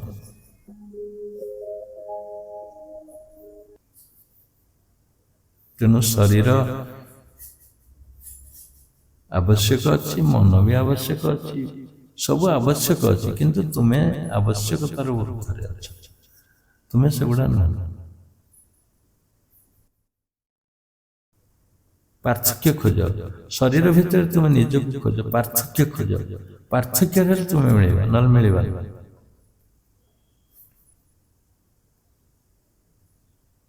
ମନ ହଉଛି ଶଙ୍ଖଚିଲ, ମନ ଉଠେଇ ନେଇଯିବ ତୁମକୁ ଟେକିକିରି, କୁଆଡେ କୁଆଡେ ବୁଲେଇବ, କୁଆଡେ କୁଆଡେ ବୁଲେଇବ ତୁମକୁ। ଲାଷ୍ଟରେ ଶେଷରେ ଏତିକି କହିବି, ଗୋଟେ ଛୋଟ ଗପ କହି ଆମ ପ୍ରବଚନକୁ, ଆମର ସତ୍ସଙ୍ଗ ଏଠି ସାଙ୍ଗ କରିବା। ଗୋଟେ ଛୋଟ ଗପ। ଗପଟି କ'ଣ ନା, ଗୋଟେ ରାଜା ଥିଲେ। ରାଜାଙ୍କର ଏକମାତ୍ର ପୁଅ ଥିଲେ, ଛୋଟ ଥିଲେ। ରାଜା ମରିଗଲେ। ରାଜା ମରିଯିବା ପୂର୍ବରୁ ମନ୍ତ୍ରୀ କି ସବୁ ଦାୟିତ୍ୱ ଦେଇ ଦେଇଥିଲେ। ମନ୍ତ୍ରୀ କି ଗୋଟେ ଦସ୍ତାବିଜ ବା କବଲା ବା ଗୋଟେ ଉଇଲ୍ କରିଦେଇଥିଲେ ଯେ ତୁ ଏ ସବୁଯାକ ରାଜ୍ୟର ଅଧିକାର ତୋର ଅଛି, କିନ୍ତୁ ଗୋଟିଏ ଜିନିଷ ପୁଅ ତୁମକୁ ଯୋଉଟା ମାଗିବ ତୁମେ ଦେବ। ଉଇଲରେ ଲେଖା ହେଇଥାଏ,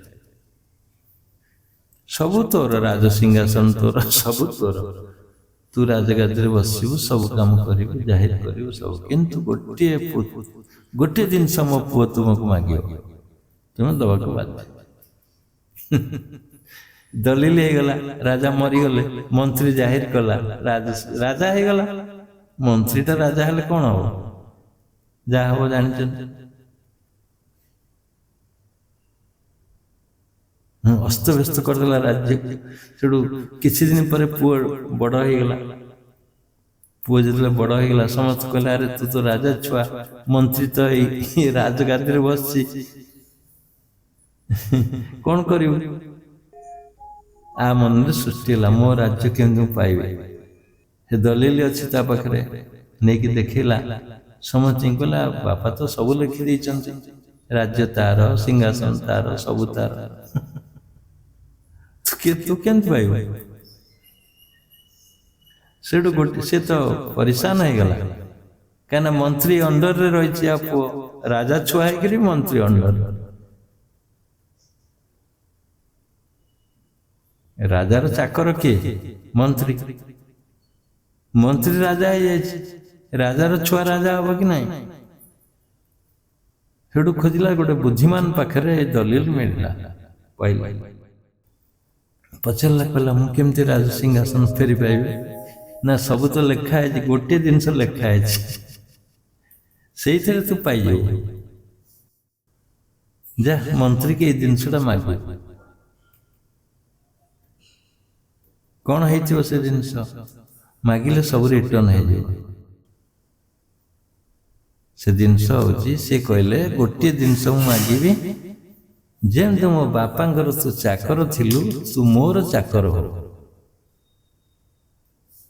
ଗୋଟିଏ ଜିନିଷ ମାଗିଲା, ଯେମିତି ବାପାଙ୍କର ଚାକର ଥିଲୁ ତୁ ମୋର ଚାକର ହଉ। ସେ ତ କୁହାଯାଇଛି ଗୋଟିଏ ଜିନିଷ ମାଗିବ ନା, ରାଜସିଂହାସନ ତାର ସବୁ। ଇଏ ଚାକର ହେଇଗଲେ ସିଂହାସନ ତାର ହେଲାନି କି, ସବୁ ତାର ହେଇଗଲା, ରାଜ୍ୟ ତାର ହେଇଗଲା, ସବୁ ହେଇଗଲା। ସେ ମନ କଣ କରୁଛି ନା ଦଲିଲ କରି ନେଇଯାଇଛି ତୁମଠୁ ଆଗରୁ, ଆର ଜନ୍ମରୁ, ତାର ଜନ୍ମରେ ଅନେକ ଜନ୍ମରୁ ନେଇଯାଇଛି ଦଲିଲ କରି। ତୁମକୁ ତ ନଚୁଛି ରାଜା, ତୁମେ ଅଣ୍ଡର ଆଜ୍ଞା ହଜୁର କହିକି 60 ବର୍ଷ ହେଇଗଲା। ଏ ଦଲିଲ ଦେଖ, ଦଲିଲ ବର୍ତ୍ତମାନ ଆମ ପାଖରେ ପଡିଛି ଆସିକି।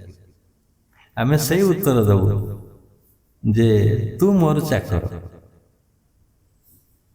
ଦଲିଲରେ ଗୋଟେ ଜିନିଷ ମାଗିବ ତୁମେ ନା, ତ ମନକୁ କୁହ, ବାରମ୍ବାର କୁହ, ଯେତେବେଳେ ସେ ଜାହିର କରୁଛି ତୁମେ କହ ଆରେ ତୁ ତ ମୋର ଚାକର, ମୋ ଅଣ୍ଡରରେ ତୁ ରହିବୁ, ତୋ ଅଣ୍ଡରରେ କାହିଁ ମୁଁ ରହିବି। ସେ ବୁଝିଯିବ, ସେ ଦଲିଲ କରିକି ନେଇଛି ଜାଣିନି, ମନ ଜାଣିଛି, ଭଲ ଭାବରେ ଜାଣିଛି ସେ ତୁମର ଚାକର। ତୁମେ ତାକୁ କହୁନ ବୋଲି ସେ ଡରଉଛି। ଥରେ କହିଦିଅ ତାକୁ, ଦେଖିବ ସେ ଡରିବ। ଆଜ୍ଞା ହଜୁର, ଆପଣ ଯାହା କହିବେ ମୁଁ କରିବି, ବାସ୍ ସରିଗଲା ତୁମର ସାଧନ ସେଇଠି।